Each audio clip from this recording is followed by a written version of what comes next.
Анан дуанын тартиптери билесиздер да. Биринчи Алла Тааланы макталат, кайсыл дуа болбосун. Экинчи салават айтылат, анан жалпы мусулмандарга дуа кылат, өзүнө дуа кылып туруп кайра салават менен бүтүрөт. Ушул тартип болсо дуа кабыл болот. Дуа асманга көтөрүлөт экен.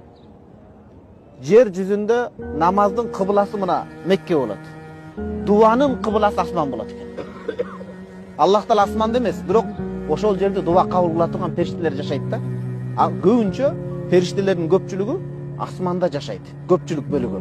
Ошол жерден береке рызкы алар ушундай казынада, асман казына береке рызкын алып түшөт.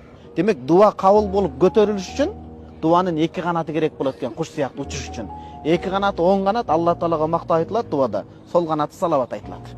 Ошого дуаңызда унутпаңыз салават айтууну. Аллага мактайсың. О кудурет чексиз Аллахым, өзүңө шүгүрлөр, мактоолор болсун. Пайгамбарыбыз саллаллаху алейхи вассаламга салаваттар болсун. Эли жерибизде тынчтык бер, мамлекетибизде. Үй бүлө бала чакама өзүмө деп туруп, анан кайра салават менен бүтүрөсүз. Кажаат намазында демек бүт муктаждыгыңызды сураңыз.